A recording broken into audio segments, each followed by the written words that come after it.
ariko iyo umuntu asoma Bibiliya agenda ahindura, agenda agira ubwenge bushya. Lorsque quelqu'un est sauvé, qu'il change son langage. Hallelujah. Ubu Maintenant, turimo turagenda dukosora ibintu byinshi biri mu Rwanda. nous sommes en train de changer beaucoup de choses qui sont au Rwanda. Ubu nta mukore ukikita inyamirambo ngo ni inyamirambo kuko nahaye imirambo myinshi duhita inyabubwira.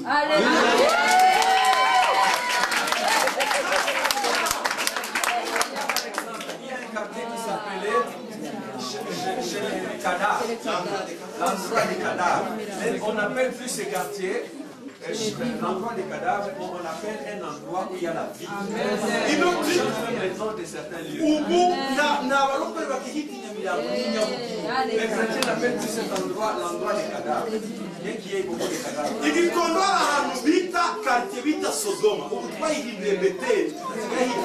Yes, parce que là il y avait beaucoup de prostituées. Maintenant les chrétiens appellent cet endroit péché.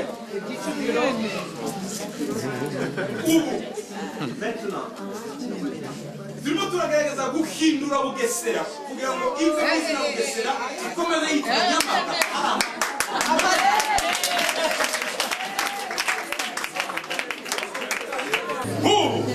maintenant, turimo turasaba ko bahindura izina Gikongoro. Nous sommes en train de demander qu'on change le nom Gikongoro. Kuko Gikongoro Parce que Gikongoro veut dire n'udukoko duto turya imyaka ntiyere kandi Gikongoro ni he. ce sont des petites bêtes qui détruisent les récoltes. Et à cet endroit, il n'y a pas de récolte, rien ne pousse. Abagronome baragerageje byarananira. Les agronomes ont essayé, mais cet endroit ne produit pas. Banki mondiale yakoreye imishinga ikomeye hanze kwe. La Banque mondiale a fait beaucoup de projets pour cet endroit, mais rien ne marche. Twe tuzi impamvu. Nous connaissons pourquoi. Bibiliya iravuga ngo igihe igihugu cyanyu kizagira ibibazo ngo hazatera Gikongoro ngo izarya imyaka. Gikongoro ni udusimba duto. La Bible nous dit que quand vous aurez des problèmes, il y aura des petits insectes. Des insectes qui vont détruire vos récoltes. Ces insectes s'appellent en Kinyarwanda Gikongoro. Ndagira ngo mwumve rero kubera gusoma Bibiliya niyo mpamvu ayo mateka arimo ahinduka. Mu myaka mike muzazi wanyu musange harahindutse kubera ijambo ry'Imana. Et quand vous allez revenir chez vous, vous allez trouver que le pays a changé. Kandi ndambabwira Et ce que je vous dis, byageze no ku buyobozi no ku bantu bose ko ayo mazina agomba guhinduka. cela est arrivé au niveau des dirigeants du pays. Ils ont compris que ces noms doivent changer. I Burundi Au Burundi, ubu ngubu hari projet yo guhindura izina Kirundo. il y a un projet qui consiste à changer le nom Kirundo. Kirundo. Kirundo ni ibirundo by'amagufwa n'intumbi z'abantu. Kirundo veut dire un tas d'ossements, une montagne là d'ossements. No muri Mwaro ahitwa mu Gasumo ka Mwaro. Et un endroit qui s'appelle Kasumokuka. Kamuna. Hakorera imbaraga z'amashitani abarozi niho bakorera. Aho naho Il y a arashaka beaucoup de guhindura. puissance de ténèbres, de sorciers qui agissent dans cet endroit-là. Aho niho bajya kuraguriza abapfumu abantu bose mu Gasumo ka Mwaro. Dans la chute de Mwaro. C'est dans la chute de Mwaro, c'est là où on va invoquer les démons, consulter les démons, ainsi de suite. Abasorciers niho bahurira bose aho. C'est le centre des sorciers. Ubu ngubu Maintenant, naho harashaka guhindurwa. on est en train de vouloir changer le nom de cet endroit. Bene data Bien aimé. ni bande bazabikora. Mais qui vont faire ces choses-là? Nitwe tugomba guhindura histoire. C'est nous qui devons changer l'histoire. Kuko tugomba gukora ibyo ba data Parce batabaye. que nous devons faire ce que nos parents n'ont pas pu faire. Tugomba gukora ibyo bakuru barumuna bacu batabashe. Nous devons accomplir ce que nos grands frères n'ont pas pu faire. Niyo mpamvu tutapfu. C'est pour ça que nous ne sommes pas morts. Turiho Nous vivons kugira ngo duhindure amateka. pour que nous puissions changer l'histoire. Haleluya. Haleluya. Ibi bintu babwira birakomeye. Ce que je vous dis est grand, profond. Kuva uyu munsi À partir d'aujourd'hui, ntupfe kuvuga ibikuje mu kanwa. ne dis pas tout ce qui te passe par la tête. Vuga ibyo uhawe n'umwuka wawe. Dis, fais sortir de ta bouche ce qui t'est inspiré par le Seigneur. Cyongere Autre chose, amatwi yawe ntuyemere kumva ibitagufitiye ne akamaro. permets pas à tes oreilles d'emmagasiner d'écouter du n'importe quoi. Umuntu nagutelefone Quand quelqu'un te téléphone, agatangira kubwira mugenzi wawe mubwire ngo quand birahagije il rekera. commence à te parler de ton frère, de ta soeur, de me dire de lui, dis-lui, arrête. Mubwire batese hari verse ya Bibiliya ufite ku. niba ntayo Est-ce que bifite tu as un verset? Est-ce que tu as hari poroje y'ubucuruzi dufitanye niba ntayo bifite hagarika Est-ce que nous avons un travail? hari randevu yo kunjyana ahantu ufite niba Est-ce que ntabyo tu as un bifite rendez-vous pour m'amener quelque part? Si tu n'en as pas, bana laisse tomber. kwirirwa muvugana buri Il munsi n'est pas bon de rester là en train de parler des autres. tugomba kumva ibidufitiye akamaro igihe kiragera turi abantu bakuru turakuze amatiku Nous agomba sommes des kuva muri grandes twese personnes. Nous devons cesser de médisants.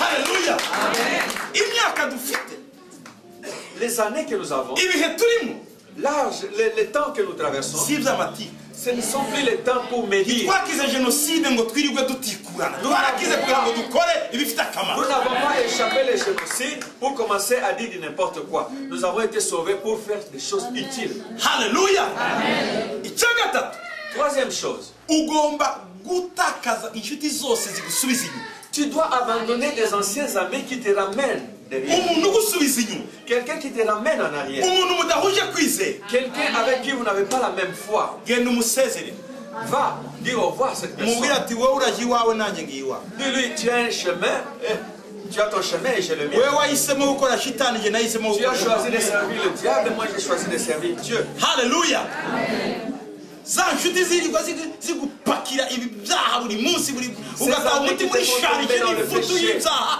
basezereye mu izina rya yesu Ses amis.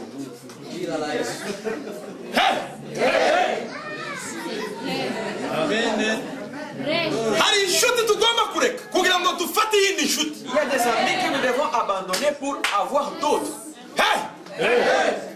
muri uku kuboko Dans cette main, sinshobora kwakira ikiri muri uku kuntu je ne peux pas avoir autre chose alors que j'ai autre chose dans la main. kugira ngo iki ngiki mfite ngiye kwakira kize muri uku ngomba kuri Pour que je puisse avoir cela, je dois commencer par laisser tomber ça. rekura ziriya nshuti zose zitagufitiye akamaro wakira inshuti imwe yonyine Abandonne ces mauvais anciens amis pour que tu trouves des bons nouveaux amis. shudika n'umwami yesu Sois ami avec Jésus-Christ. shudika n'umwami yesu Sois ami avec Jésus-Christ. va mu bitagufitiye akamaro Abandonne des choses inutiles. haleluya hanyuma numara gucudika na yesu Quand tu te seras rendu ami avec ikibazo cyose uzamubwira tout ce que tu lui diras, ingorane zawe zose tes difficultés, ibikubabaje byose tout ce qui t'attriste, ibikuvuna byose tout ce qui te dérange, ibikurwanya byose tout ce qui te combat. uyu mugoroba araza kubigusubiza Ce soir, il va t'exaucer.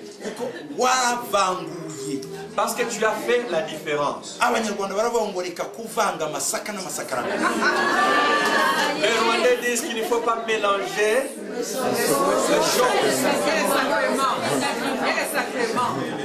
les choses. Les sorgho et les sacrements. Mais voilà, littéralement.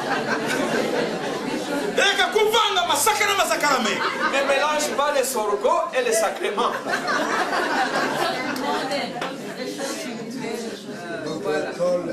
Oui, oui. tandukanya iby'umwuka n'iby'umubiri Sépare ce qui est spirituel de ce qui est charnel. niba ushaka guhindura kwinjira muri desitine yawe tandukanya ibintu Si tu veux entrer dans ta destinée, tu dois faire la séparation des choses. mon frère ma soeur mwene data Mon frère, ma soeur, tandukanya ibintu sépare les choses. kugira ngo wibonere ukuboko kw'Imana Pour que tu vois la main de Dieu dans ta vie. kugira ngo wibonere ukuboko kw'Imana Pour que tu vois la main de Dieu dans ta vie. ngiye kurangiza kuri ubu buhamya hanyuma dusenge Je voudrais finir par ce témoignage et nous allons prier. muvuge ntimwarambiwe okay sawa umunsi umwe Un jour, baje kudufata ngo tujye gusengera umwana w'umuhungu wari urwaye ils sont venus les chercher pour qu'ils prient pour un garçon qui était malade. yari yarabaye pararize Ce garçon était paralysé. atava ku gitanda Il ne sortait pas de son lit. baza kundeba famiye ye La famille est venue le voir. njya kureba uwo mwana Il est allé voir l'enfant. yari umusore mwiza cyane C'était un beau garçon. ambonye ararira kuko atabashaga kubyuka yari kondane mu gitanda Quand le garçon l'a vu, il a pleuré parce qu'il était incapable de se lever. ndamubwira ngo yakire yesu mu mutima waramwakira Il a demandé au garçon de recevoir Christ dans sa vie. Il l'a fait, ça, le garçon. umwana arakizwa L'enfant est sauvé. mbaza umuryango we Il a posé la question à la famille. murakijijwe Est-ce que vous aussi vous êtes sauvés? barambwira ngo turakijijwe Ils lui ont dit oui, qu'ils sont sauvés. rero barambwira ngo turasenga Ils lui ont dit au fait qu'ils priaient. burya umuntu nakubwira ngo arasenga Quand quelqu'un te dit,